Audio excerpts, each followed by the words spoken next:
Okay, hello boys and girls. Let's finish this page up.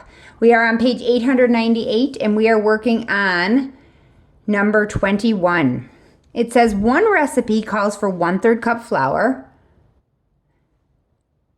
per batch and the other calls for a 1/2 cup flour per batch. How much flour will Marcy use if she makes 12 batches of each type of cookie? All right. So the first thing I need to do is I need to figure out how much she uses, how much she's going to use in all. So she's going to use 1/3 cup of flour and a 1/2 cup of flour to make one of each batch of those cookies. So I'm going to add those numbers up. There's more than one way you could go about doing this, but this is how I'm going to do it. So that, you know what? This is calling for scrap paper for me. So I'm going to do number 21 here. And I'm going to do 1/3 plus 1/2. Okay? So when I do that, I'm going to end up with, I got to get a common denominator. So I'm going to multiply this by 2 over 2 because I think I want to get a denominator of 6.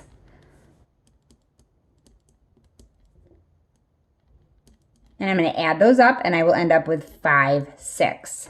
Okay? But it says that I want to make 12 batches of those cookies. So for one batch of each of those cookies, I need 5/6 of a cup of flour. But I want to do 12 batches. So I'm going to do 5/6 times 12. And there's what I'm going to do. 12 times 5 is 60 over 6. Now I need to do division to change this from an improper fraction to a mixed number or a whole number. 60 divided by 6, I know that as a basic fact is 10. So my answer here, there's my work, but my answer here is going to be 10 cups of flour. Okay? Let's look at 22. A water molecule is made up of 3 atoms. 1/3 of the atoms are oxygen and the remaining atoms are hydrogen. If there are 125 water molecules, how many atoms are there? Okay, so this problem I think sounds more complicated than it is. So in one water molecule, you have 3 atoms. 1 out of 3, or 1/3 of those, is oxygen. Okay? The remaining are hydrogen. So if 1/3 is oxygen, the whole thing is made up of just oxygen and hydrogen. If 1/3 is oxygen, the rest of it is going to be hydrogen. So 1/3, how much do I have to get to the whole? I need 2/3 more. So 2 out of 3 is hydrogen. Now, they're saying I have 125 water molecules. Well, if one water molecule has 2 hydrogen atoms, then how am I going to figure out what 125 of them have? I'm going to do 125 times 2. 5 times 2 is 10.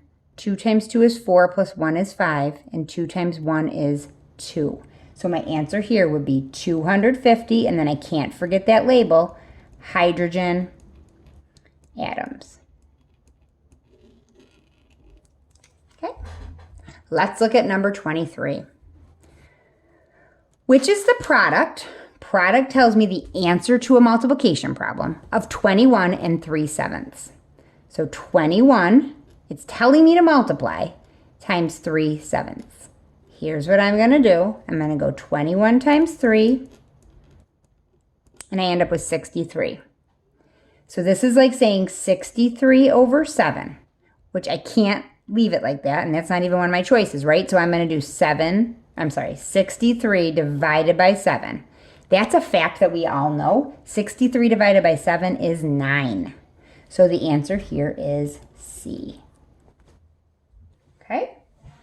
Let's go and do number 24. Which is the product of 11/12 and 3? There's that word product again. That tells me the answer to a multiplication problem. So 11/12 times 3. So here we go. Numerator times whole number. That gives me 33 over 12. 33/12. Now I'm going to divide. And I know 12 times 2 is 24. 12 times 3 is 36. That's too large, so I'm going to put a 2 here. So right away, I know my whole number is going to be 2, so I think this is probably going to be my answer. 12 times 2 is 24. 13 minus 4 is 9. So 2 and 9 twelfths. Now, I see 33. That's not it. I see 4 and 1/3. That's not it. And I see 1 and 1/4. That's not it. This, I think, is the answer, but 9 twelfths is not 3/4. Or is it? Are they equivalent? Can I do anything to 9 to make it become a 3? Can I divide 9 by anything to make it become a 3? I can. I can divide 9 by 3, and I can divide 12 by 3, which is going to make me be left with 9 divided by 3 is 3, and 12 divided by 3 is 4. I'm left with 2 and 3/4. The answer is B. Okay, so you have to be able to look out and find those equivalent fractions when needed also. All right, boys and girls, you did a great job. That is how you multiply whole numbers and fractions. I hope that you learned a little something today. Enjoy the rest of your day, and we will see you soon. Bye-bye.